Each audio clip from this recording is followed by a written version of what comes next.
এবার খেতে যা ঘাস হয়েছে তুলতে গিয়ে একেবারে নাজেহাল হতে হচ্ছে গো। এত ঘাস যে কিভাবে হয়। খেতে ঘাস হয়ে খারাপ হয়নি, তার জন্য তো গরুগুলো একটু পেট পুড়ে ঘাস খেতে পায়। সে গরুতে আর কটা ঘাস খাবে, আমাদের পুরো খেতেই যা ঘাস, এখন এগুলো না তুলে ফসল ভালো পাবো না। এবার তাজা ঘাস খেতে পেয়ে দেখেছো আমাদের গরুটা কেমন সুন্দর হয়েছে, আবার দুধও দেয় ভালো। তা তো হয়েছে, একদিকে দেখলে কি হবে গিন্নি, আমাদের ফসলের দিকটাও তো দেখতে হবে। এবার বৃষ্টিটাও যে বেশি, এ সময় বৃষ্টি হলে তো ঘাস আগাছা একটু বেশি হয়ই গো। এই তো তুমি বলতে বলতে আকাশটা কেমন কালো করে এলো, এই বুঝি ঝড় উঠবে। তুমি না হয় কাজ শেষ করে এসো, আমি গরুটাকে নিয়ে আগেই যাই গো। যা আকাশের অবস্থা, আবার ঝড় বৃষ্টিতে গরু নিয়ে ফেরা কঠিন হবে। হ্যাঁ গো, তুমি না হয় আগেই চলে যাও, আমি একটু পর আসছি। একটু ঘাস বাকি আছে, আকাশে কেবল মেঘ জমছে, আর একটু সময় নেবে হয়তো বৃষ্টি আসতে, বুঝলে তো। তা হোক, আমি চললাম, সাবধানে থেকো, আর ঝড় হলে তাড়াতাড়ি এসো কিন্তু। তুমি যেতে থাকো, আমি সামান্য কাজ শেষ করি আসছি আমার, বুঝলে।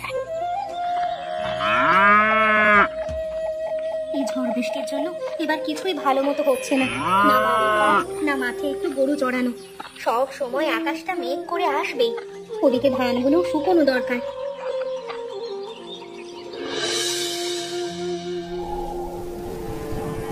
দাদা, ও দাদা, কেউ কি বাড়িতে আছেন? এই যে প্রচন্ড ঝড় আর বৃষ্টি শুরু হলো গো, আমি যে নিরুপায় এই রাতে। কে দাদা, আপনি কোত্থেকে এসেছেন? আপনাকে তো ঠিক চেনা মনে হলো না। আমায় আপনি চিনবেন না, এর আগে এ গায়ে আমি আসিনি, পাশের 2-4 গা পর আমাদের গা। হ্যাঁ, আমি ওখানেরই একজন, আপনাদের গায়ের এদিকে একটু কাজের খোঁজে আসা। তা বেশ করেছেন, এই রাতে যে ঝড় আর বৃষ্টি উঠেছে তাতে আপনি আমার বাড়িতে এসে ভালোই করেছেন। আসুন আসুন, তা ভেতরে আসে বসুন, আসুন। আপনি আমার বড় উপকার করলেন দাদা, এই গায়ে আমার পরিচিত কেউ নেই, খুব চিন্তায় পড়ে গেছিলাম যা বৃষ্টি শুরু হলো। আপাতত আর আপনার চিন্তা ভাবনার প্রয়োজন পড়ছে না, আমি তো আছি। বলছিলাম, আপনাদের এই গাটা বুঝি খুব বড়? আগে তো গল্প শুনতাম তাই বলছি, কখনো তো আর এই গায়ে আসা হয়নি। তা আছে একটু বড়ই, অবশ্য এই গায়ে সবকিছুই পাওয়া যায়, আমাদের গায়ে তো ধনী গরিব মিলিয়ে বাস, তাই না? তো আপনাদের এই গায়ে জমি জমা বেশি কার? এত সুন্দর গায়ে তো এমন একজন থাকেই যাকে আপনারা মোড়লও বলেন, তাই না?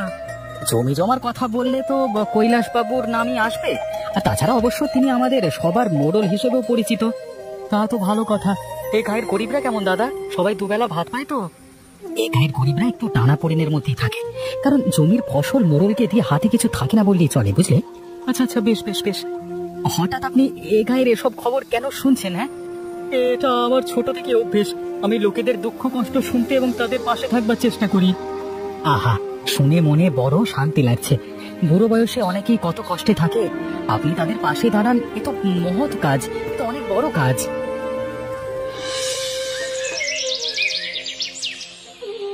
বলি বিক্রম, আজকাল দেখি আমার বাগানের ফলগুলো কারা যেন চুরি করে, আবার গাছপালাগুলো কেটে কুটে নেয়, এ তো ভালো বিষয় নয়। ওই সব কিছুই পাজি মানুষদের কাজ বাবু, আমি দেখলে তো ওরা হাত পা দেয় না, জানিনি তো, কিন্তু সব সময় তো আর থাকতে পারি না। আচ্ছা, তা যা হোক, এবার জমিতে ধান টান কেমন হয়েছে? আমি তো আর মাঠে যেতে পারি না, এই জন্যই তোদের দায়িত্ব দেওয়া। ধান এবছর যা হয়েছে মনে হয় আগে এত ধান হয়নি বাবু, এবছর বৃষ্টি একটু ভালো হওয়ায় ধানের ফলনও বেশ হবে মনে হচ্ছে। তা বেশ, ভাবছিলাম তোকে নিয়ে একদিন গঞ্জে যাব, বুঝলি তো। আবার গঞ্জে কেন বাবু, কোনো কাজ আছে নাকি? কাজ তো অনেক আছে, আমার কি আর কাজের শেষ আছে রে? তা তো বটেই, তা তো বটেই, আপনার জমি জমার ব্যবসা একা হাতে সামলানো একটু কঠিনই বাবু। বলি, গায়ের পশ্চিম পাশের পুকুর পাড়ে একটা বড় লিচু বাগান করবো, কেমন হবে? তাহলে তো ভালোই হয়, এই গায়ে তো কোনো লিচু বাগান নেই।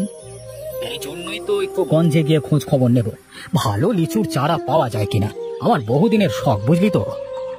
তা আপনাদের ইচ্ছে মতো কর্ম, ওপরওয়ালা তো আর আমাকে কম দেননি, যা দিয়েছেন এখনো কয় পুরুষ বসে বসে খাবে। বুঝলি বিক্রম, এক সময় ভাবি এত এত জমি জমা সম্পদ এগুলোকে কে ভোগ করবে বল, তাই চিন্তা করি এত কিছুর দরকার ছিল না। আপনার এত কিছু আছে বলেই তো আমরা একটু কাজকর্ম করে চলতে পারছি, না থাকলে কি আর হতো বলুন। বেলা হয়ে এলো, মাঠের কাজগুলো করি, গিয়ে আসি। হ্যাঁ হ্যাঁ হ্যাঁ, তা তুই তাড়াতাড়ি গিয়ে কাজগুলো কর, আর কোনো দরকার পড়লে জানাবে সব, বুঝলি।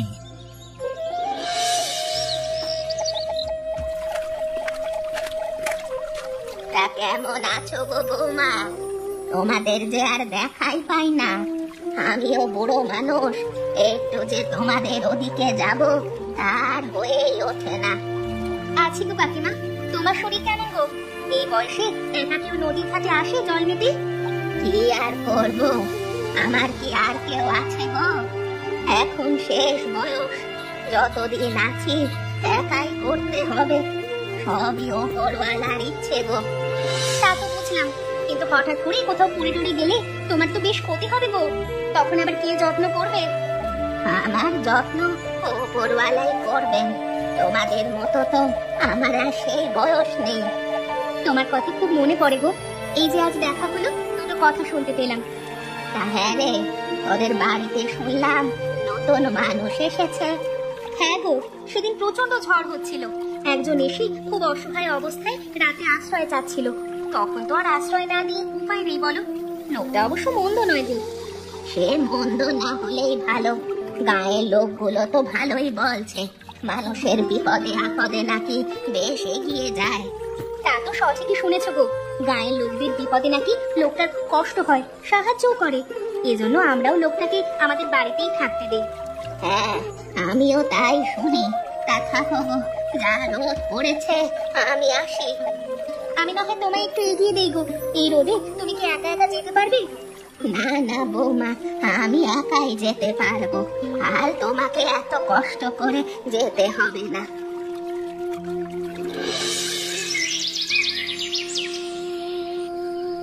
কোথায় চললে এই সন্ধ্যেবেলায়? এই তো আমার তো রাতেই কাজ থাকে ওই দূরগঞ্জে, তাই এখন বেরোতে হচ্ছে। এই সন্ধ্যেবেলায় কাজে যাচ্ছ? একা একা আবার রাস্তায় ভয় পাবে না তো? কিসের আবার ভয়? আজকে বেশ কয়েক বছর হলো রাত জেগে জেগে কাজ করি। রাতে কাজ করি, আমার ভালো লাগে। কদিন কাজের চাপে তোমার খাওয়া দাওয়া কেমন হচ্ছে তা তো শোনাই হলো না। আমি তো দিন শেষে বাড়ি ফিরি, তাই আর কথা হয় না। না না, এখানে আমি বেশ আছি, আমাকে বেশ সমাদর করে। এখানে যে এত ভালো থাকবো তা আগে জানতে পারিনি। তোমার এই রাত জেগে কাজ করলে তো শরীর খারাপ করবে, দিনে কাজ করলেই তো পারো। না না, এতে আমার কোনো সমস্যা নেই। তাছাড়া দিনে রোদ গরমে আমার কাজ করতে ভালো লাগে না। তো আমাদের গ্রামটা ঘুরে দেখেছো তো? কেমন লাগে গ্রামটা? তোমাদের গায়ের লোকের সঙ্গে আমার বেশ সখ্যতা হয়েছে, সবাই বেশ মিশুকে আছে। তাছাড়া তুমি তো জানোই আমি গরিব দুঃখীদের কষ্ট সহ্য করতে পারি না। তা তো রাখিও বললো তুমি নাকি গায়ের মধ্যে খুব নাম করেছো। নাম টাম তেমন কিছু না, আমি শুধু অসহায় মানুষগুলোকে ভালো রাখতে চাই। তা বেশ, এমন মানুষ তো সবাই চায়, এই জন্য আমারও বেশ ভালো লাগছে। তোমাদের সবার আশীর্বাদে এমন কাজ করে যেতে যেন পারি। আমি সব সময় মানুষের ভালো করতে চাই।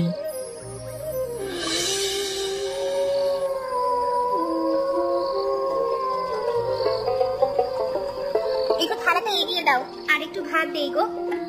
না না, আমার আর ভাত লাগবে না, আজকে বেশ খাওয়া দাওয়া হয়েছে বুঝলে। কোথায়? এমন তো ভাতই নিলে না। এমন খালি পেটে আবার খিদে লাগবে তো। না না, আজকে বাজারে চায়ের দোকানের আড্ডায় চাটা অনেক কিছুই খেয়ে আর খিদে নাই বুঝলে। শুনেছো, গায়ে নাকি একটা নতুন লোক এসেছে গো। সে নাকি খুব সাহায্য সহযোগিতা করে। গরিব মানুষরা তো খুব খুশি। তা তো আমিও শুনলাম, কিন্তু বিষয়টা আমার কেমন যেন স্বাভাবিক মনে হয় না। ভিনগা থেকে নতুন মানুষ এসে হঠাৎ এমন উপকার করা আমার কেমন যেন ভালো ঠেকছে না বুঝলে তো। হ্যাঁ, তা সে যে গা থেকেই আসুক, কারোর তো আর ক্ষতি করছে না। ক্ষতি যে করে না তার কিভাবে তুমি বুঝবে? আজকাল তো সবাই শুধু ওপর থেকে ভালো অভিনয় করে, তাই না? আমার তো ভালোই লাগলো বিষয়টা শুনে। এতদিন তো কেউ এমন গরিব দুঃখীদের এভাবে সাহায্য করেনি। আমি তো অনেক কিছুই শুনছি, কেউ কেউ অন্য কিছু বলছে, তাই লোকটাকে আমার রহস্য মনে হয়। তা তোমার ওসব নিয়ে আর ভেবে কি হবে? যার যা করার করুক গে। শুনলাম আদিত্য দাদের বাড়িতেই থাকে, তো আদিত্য দা হঠাৎ তাকে কেন থাকতে দিল? আদিত্য দাও লোকটাকে ওভাবে চেনে না, সেদিন ঝড়ের রাতে থাকতে দিয়েছিল। যাই হোক, আমি এই বিষয়টা নিয়ে একবার জিজ্ঞেস করবো আদিত্যকে, আদিত্যটাকে আর কি। হ্যাঁ, তুমি আমার এটা জিজ্ঞেস করতে গেলে ওরা আবার কি ভাববে সেটাই তো ভাবছি গো। আরে তুমি এসব নিয়ে চিন্তা করো না, আমি বিষয়টা বুঝিয়ে বলবো।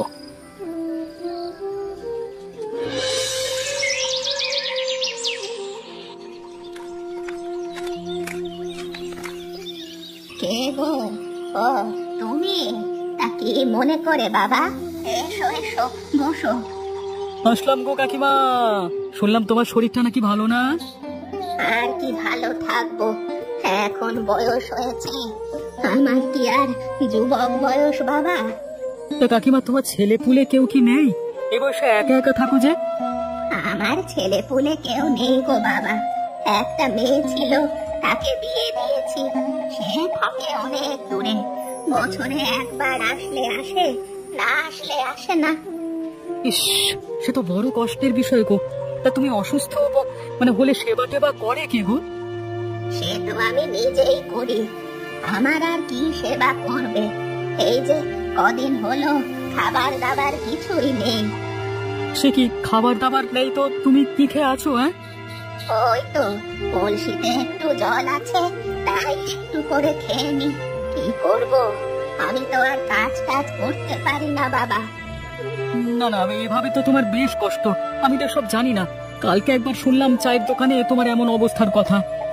শুনে আর কি করবে, আমার ভাগ্যই হয়তো এমন বাবা। তুমি চিন্তা করো না, আজকে রাতে তোমার খাবার দাবারের জন্য যা যা লাগে আমি পাঠিয়ে দেব। আর যদি কখনো কোনো সমস্যা হয় অবশ্যই আমাকে জানিও। তুমি আমার বেশ উপকার করলে বাবা। এভাবে কেউ কখনো আমার খোঁজ নেয়নি, তুমি প্রথম নিলে। আর আমি তো তোমাকে বললাম, আর ভাববে কেউ না থাকলেও আমি আছি, কেমন? হ্যাঁ বাবা, আমার একটু খোঁজ নিও শুধু। তোমায় তো বসতেও দিতে পারি না বাবা। এই বুড়িটাকে একটু দেখে যেও। তা নিশ্চয়ই, তোমাকে ভাবতে হবে না, আমি সব সময় খবর নেব। তুমি ভালো থেকো। মানুষের যে উপকার করো তার ফল উপরওয়ালা তোমাকে দিবে। তোমার ক্ষেতের কাজটুকু শেষ হলো আদিত্যদা?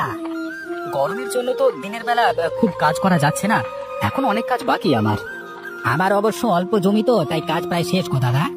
তাহলে তো তোর চিন্তা মুক্ত। আমায় টুকটুক করে একাই করতে হবে সব কাজ, গরমে তো দ্রুত সব করতে পারবো না।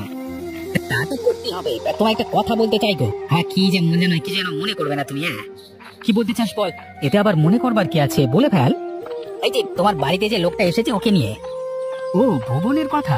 ও তো খুব ভালো মানুষ, ওকে নিয়ে আবার আমাকে কি বলবি? না গো, তেমন কিছু না। বাজারে অনেক লোক অনেক কথা বলা বলি করে তো, তাই। কে কি বলে শুনি? এসব লোকেদের কি খেয়ে দেয়ে আর কাজ নেই? কেউ একটু ভালো কাজ করলে তার পেছনে লেগে থাকে। না গো, ঠিক এমন কিছু না। ও নাকি রাত করে কোথায় যায়, লোকে এসব নিয়ে বলছিল। ওর রাতে কাজ থাকে, তাই রাতে বেরিয়ে যায় আর সকালবেলায় বাড়িতে আসে। এখানে আবার ভাববার কি আছে? অনেকে বলছে ওই লোকটা নাকি ডাকাত দলের সঙ্গে কাজ করে, তাই বলছিলাম। দেখ বিক্রম, কথাটা আমার মোটেই ভালো লাগলো না। গায়ে সবারও উপকার করে, আর ওকে কিনা তুই ডাকাত বানিয়ে দিলি। ভালো লোকের বুঝি এমনই হয়। না গো, আমার উপর রাগ করো না। আমি শুধু একটু লোকটাকে দেখে রাখতে বলছি, কারণ ওর চলাফেরা একটু সন্দেহ হয়, বুঝলে? ঠিক আছে, তুই যখন বলছিস আমি বরং ওর থেকে শুনে নেব। আর যদি না হয় তবে কি করবি?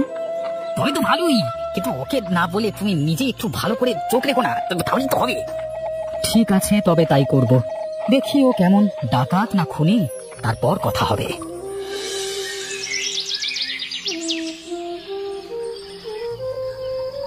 কি ব্যাপার, আজও কি কাজে যাওয়া হচ্ছে নাকি? হ্যাঁ, ওই আমার তো রাতেই কাজ। আর কি, তো তুমি কোথায় চললে? তুমি তো রাতের বেলা বের হও না। না বাড়িতে খুব গরম লাগছে, যা গরম পড়েছে, তাই ভাবছি বিলের ঘাটে গিয়ে একটু বাতাস খেয়ে আসি। না না, রাতে তোমাকে একা ওই বিলের ঘাটে যাওয়া ঠিক হবে না। তাছাড়া ওই বিলের ঘাট নিয়ে অনেক কথা শুনেছি। তুমি যা কি বলো না, আমি এতকাল গেলাম, কোথাও তো কিছু হলো না। তুমি ওসব নিয়ে চিন্তা করো না, নিজের কাজে চলে যাও। হ্যাঁ যাব, কিন্তু তাহলে তুমি বরং আগে যাও, আমি একটু পরে যাচ্ছি, কেমন? কেন, তোমার আবার কি হলো যে পরে যাবে? তাছাড়া পরে গেলে তো তোমার কাজে দেরি হবে কি না? না না, হঠাৎ পেটটা কামড়ে উঠলো তো, একটু প্রকৃতির ডাকে সাড়া দিয়ে আসি গে। বিষয়টা তো ভালো ঠেকছে না। এ আসলে কি করতে চাইছে? কি হলো যে তুমি দাঁড়িয়ে রইলে? তুমিও যাও, আমি পরে যাচ্ছি। আচ্ছা আচ্ছা, আমি যাচ্ছি, তুমি তাহলে এসো একটু পর। হ্যাঁ আচ্ছা ঠিক আছে, আমি একটু পর যাচ্ছি তাহলে। ও আসলে যাচ্ছে কোথায়? গায়ের তো এই রাস্তা দিয়ে অন্য কোথাও যাওয়া যায় না, তাছাড়া এটা কৈলাস বাবুর বাড়ির রাস্তা। আরে ও তো দেখি আরো কয়েকজনের সঙ্গে মিশে গেল। ও, এবার তাহলে ব্যাপারটা বুঝেছি। ঠিক আছে, কালকে বাড়ি আসুক, তারপর কথা হবে।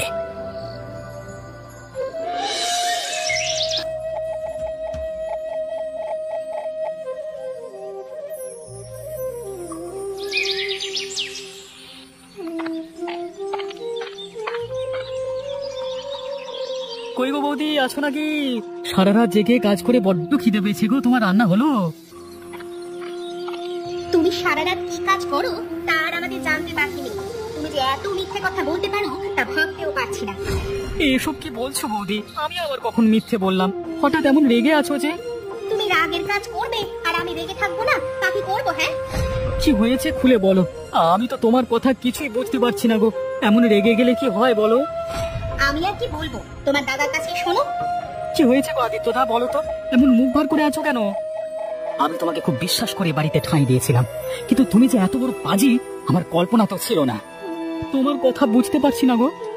কালকে রাতে তোমার পুরো মুখোশ আমি দেখেছি। তুমি রাত করে কাজে যাওয়ার নাম করে ডাকাতি করো আর আমাদের মিথ্যে বলো। ছি বলছি, তুমি দেখতে এখন আমার কেমন ঘৃণা করছে। হ্যাঁ, আজকে আমি সত্যিটা বলি, আমি এক সময় অনেক দরিদ্র ছিলাম, কিন্তু ধনী লোকেদের কাছে সাহায্য চাইতে গিয়ে অনেক অপমানিত হয়েছি আর মেরেছে অনেক। তাই অবশেষে আমি সিদ্ধান্ত নিই আমি ধনীদের ডাকাতি করে অসহায় মানুষদের বিলিয়ে দেবো। এটা খুব অন্যায় কি? হ্যাঁ বলে ডাকাতি? হ্যাঁ আদিত্যদা, হ্যাঁ, ওই ধনীরা গরিবদের কাঁধে বসে এত এত টাকা করে, ওদের তো এতটুকু শাস্তি দেওয়াই যায়। আসলে তুমি আমার কথায় কিছু মনে করো না, তবে যা করো সাবধানে করো। তোমার এমন উদ্যোগের জন্য আমি আর কিচ্ছু বললাম না। তুমি আমার উপর বিশ্বাস রেখো, আমি যেন সব কাজ ভালোভাবে করতে পারি। তোমার কাজের জন্য তুমি সব সময় সবার মনে থাকবে গো।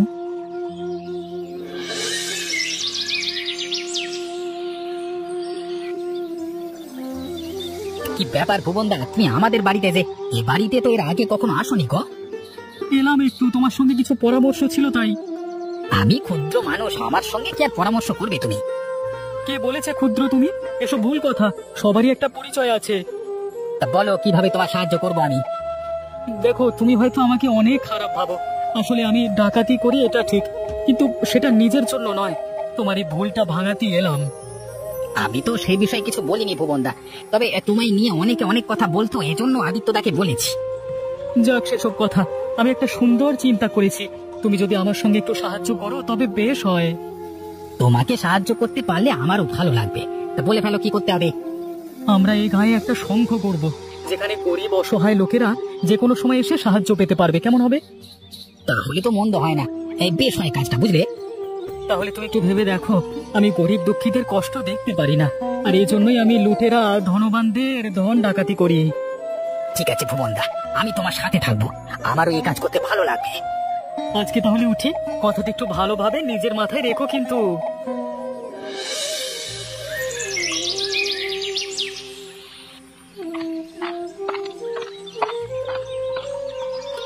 কি গো কাকিমা, কেমন আছো? একা একা চলে এলে বুঝি? হ্যাঁ রে বাবা, একা না এলে আর কে নিয়ে আসবে আমাকে বল। তা বলো কেমন আছো কাকিমা, তোমার দিনকাল কেমন যাচ্ছে? যাচ্ছে বাবা, কদিন তো আমি না খেয়েই ছিলাম। তোর বাড়ির ওই যে ভুবন, ও আমাকে সাহায্য না করলে আমি তো না খেয়েই থাকতাম। সে কি, ভুবন তাহলে তোমার বাড়িতেও গিয়েছিল? তাহলে তো ভালোই করেছে। হ্যাঁ, ও না গেলে কি যে হতো। উপরওয়ালা ওর ভালো করুক বাবা। শুনলাম ওকে নিয়ে গায়ে অনেক কথা হচ্ছে, তাই ছুটে এলাম তোর কাছে। হ্যাঁ গো, কদিন তো অনেক কথাই হলো। ওকে আমার বাড়িতে রেখেছি বলে সবাই নানান কথা শোনাচ্ছিল। ভালো কাজ করলে সবাই এমনই করে বাবা। ওর তো আর কোনো দোষ নেই, কিন্তু তবু সবাই ওর পেছনে লেগেছে। আমি ভুবনের জন্য প্রতিবাদ করব বাবা। তোমাদের আশীর্বাদে এখন আর সেসব সমস্যা নেই। ও গায়ে একটা সংঘ খুলেছে, আশা করি ও সবার মন জয় করবে। সেটাই হোক বাবা, আমিও সেটাই চাই। তাছাড়া তো আর কোনো উপায় নেই। আমার মনে সাহস আছে, ওকে কেউ বিপদে ফেলতে পারবে না। কাকিমা, তুমি এসেছো তো ভালোই করেছো গো। তোমার শরীর এখন কেমন? সেই দিনের পর তো আর যেতে পারিনি গো। তোমার খোঁজ নিতেই ছুটে এলাম বাছা। তুমি আমার এত বড় উপকার করেছো, তোমাকে আমি কি ভুলতে পারি? না না কাকিমা, আমি আর কি এমন উপকার করেছি, সব ওপরওয়ালার আশীর্বাদ। যা করছো সে পথে তুমি সফল হও। তাহলে আজ আসি বাবা, বেলা হয়ে এলো।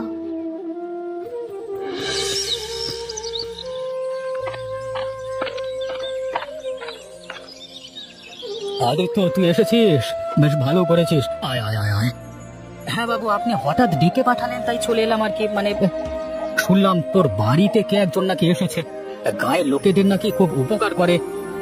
হ্যাঁ বাবু, এই যে আমার সঙ্গে এসেছে, ওর নাম ভুবন। বাবু, কেমন আছো তুমি? এই তো বাবু, আপনাদের আশীর্বাদে বেশ ভালোই আছি। তোমার নাম শুনলাম, গায়ে যে কাজ করছো এতে আমি খুশি। এমন কাজ আমার করা উচিত ছিল, কিন্তু আমার কাজ তুমি করে দিলে ভাই। বাবু, আমার এই কাজটা করবার ইচ্ছে ছোট থেকেই, কিন্তু একা একা তো কঠিন হচ্ছিল, তাই এবার গায়ের মানুষগুলোকেও সাথে নিয়ে কাজ করি। শোনো ভুবন, আমি তো আর সব সময় নিজে থেকে সব কাজ করতে পারি না, তাই আজ থেকে তোমাদের কাজের টাকা আমি দেব। তোমরা নিজ নিজ কাজ করে যাও, আর যখন যা লাগবে আমাকে বলবে। ওপরওয়ালা আপনার ভালো করুক বাবু, আপনি যে এভাবে আমাদের এ কাজে সাহায্য করবেন ভাবতেই পারিনি। আপনি খুব উপকার করলেন আমাদের, আপনিও আমাদের একজন বাবু। আমি শুরু থেকে জানলে আরো আগেই কাজটাই তোমাদের আরো এগিয়ে নিয়ে যেতে পারতাম হয়তো। না না বাবু, আজকে যতটুকু করলেন এটাই যথেষ্ট। আর দেখো, গায়ে যেন কোনো লোক আর অসহায় না থাকে, কেউ যেন আর না খেয়ে থাকে না, সবাই যেন উপকৃত হয়, আমরা একটা সুখী গ্রাম গড়ে তুলতে পারি যেন। কি বলো আদিত্য? ঠিক বলেছেন বাবু, সব ওপরওয়ালার দয়া।